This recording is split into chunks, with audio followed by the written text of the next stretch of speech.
A new dawn for your Australian dream. Imagine you've spent years building your education, gaining work experience, mastering the language, and now you are standing at the threshold of your Australian dream. The door to permanent residency is almost within reach. But there's a catch. The rules of entry are shifting beneath your feet. Australia's skilled migration landscape is evolving, especially for the 491 regional and 190 state-nominated pathways. What seemed like a straightforward calculation yesterday might need rethinking today. In this era of constant change, staying ahead means more than just meeting the minimum. It means anticipating what might come next, adapting faster, and aiming for the edge where policy meets opportunity. What change that could make or break your application? Here's the twist. Some of the biggest changes are under the radar. While everyone watches headline updates like occupation lists or quotas, some shifts in scoring, nomination rules, and eligibility criteria can quietly tilt the balance. Applicants who assumed 65 points equals safe might find their position less secure, and those who rethink their strategies could leap ahead. Let's dive in. Below is a detailed breakdown of what the 491 and 190 visa classes are, the point system and how it's evolved, recent or expected updates affecting these visas, strategies to adapt. A wrap-up, what you should watch for now. 1. Understanding 491 versus 190, the frameworks. Subclass 491, skilled work regional, provisional. This is a temporary visa valid for up to 5 years, primarily for applicants willing to live, work, and settle in designated regional areas. After 3 years, meeting residence, work and income requirements. Holders may apply for permanent residency via subclass 191. To apply, you must be nominated by a state, territory, or eligible family sponsor in a regional area. Subclass 190, skilled nominated visa. This is a permanent visa. If granted, you become a permanent resident immediately. You must be nominated by a state or territory. Government, no family sponsorship route. You are typically expected to live and work in the nominating state. The common thread, both 491 and 190 require you to submit an expression of interest, EOI, via Skill Select, score enough points, and receive a nomination, for 190, from state, for 491, from state or family sponsor, before you can formally apply. 2. The point system, basics, components and why 65 isn't always enough. The core, 65 points minimum. To be eligible for an invitation, your profile must generally score at least 65 points under Australia's points test. However, scoring 65 doesn't guarantee an invitation, especially in competitive occupations or during periods of high demand. The floor versus target distinction matters. Categories and points. 4. Shifts in occupation demand and priority lists. Some states are reserving parts of their visa allocations for priority groups, e.g. Victoria, reportedly planning to set aside 25% of 491 slots for international graduates to fill regional skill gaps. 5. Invitation round trends. In the 21st of August, 2025 invitation round, 6,887 invitations were issued for subclass 189 and 150 for subclass 491, family-sponsored. The lowest score to receive an invitation often remains at 65 points in rounds, but many competitive roles demand scores well above 65. The number of invitations for 190 and 491 state-nominated streams fluctuates depending on the quotas assigned to each state. 4. What these changes mean for you, strategy and tips. Given all these updates, here are strategic takeaways to help improve your chances. 1. Maximize your English score. With stricter PTE thresholds now in effect, aim for proficient or better to secure more language points. 2. Consider regional or state-based moves. If you can live or work in regional areas, or be nominated by states with regional incentives, the extra points and preferential streams may give you an edge, especially under 491. 3.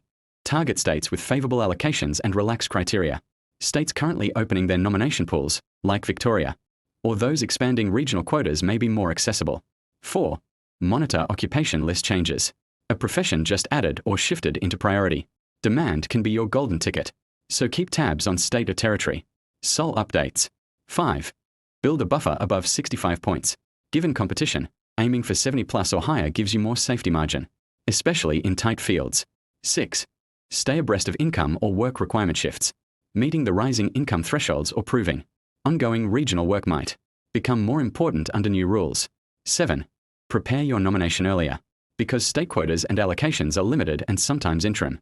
Having your EOI and supporting documents ready before a state program opens increases your chance to be selected. Australia's skilled migration system is evolving, and for 491 and 190 visa aspirants, that means opportunity and uncertainty walk hand in hand. The minimum thresholds, bonus points, state quotas, and eligibility conditions are shifting. What was once a straightforward path now demands agility, foresight, and strategic planning. Here's what to take away. 65 points is still the base, but often not enough in competitive fields. Changes to English test rules, occupation lists, and state allocations impact how you build your profile. The regional pathway, 491, is being gamed harder, but offers rich bonus opportunities. Keep your options open and build. Strengths in areas states value, regional experience, high English scores, in-demand skills. Monitor state program releases and act swiftly when nomination windows open. Factor key subfactors typical points. Age the younger you are, within range. The more points varies, often higher for those in 25 to 32 range. English language ability competent, proficient. Superior more skilled English equals higher points. Work experience, overseas and Australia. Years of relevant skilled experience more. Years equals more points. Educational qualifications bachelor's, master's, PhD higher degree equals higher points. Australian study requirement having studied full-time in Australia additional points. Professional year in Australia completing a recognised professional year program bonus points. Nomination a sponsorship state nomination. Or family in regional area extra points, often 5 to 15. Partner spouse skills if spouse is skilled. Has English etc. Some bonus or penalty depending.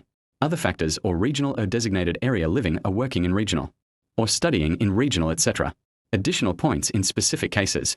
For instance, for 491, a state nomination can add 15 points, whereas for 190, state nomination is essential but may add somewhat fewer bonus points by default, or under certain state programs.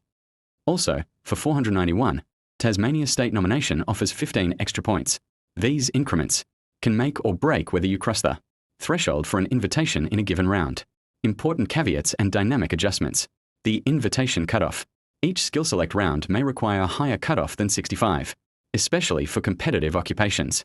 Some states or territories restrict nomination based on additional criteria, e.g. regional work requirements, occupation lists, income thresholds. Changes to English test rules, occupation lists, or state quotas can shift optimal strategies. Some states have closing or pausing of offshore nomination, streams or special pathways for graduates. For example, Tasmania temporarily closed its 491 offshore pathway due to processing delays. 3. Recent and impending updates. What's new or changing in 2025? Here's where the suspense lies. These aren't always headline grabbing, but they matter a lot for applicants today. 1. English test changes from August 2025.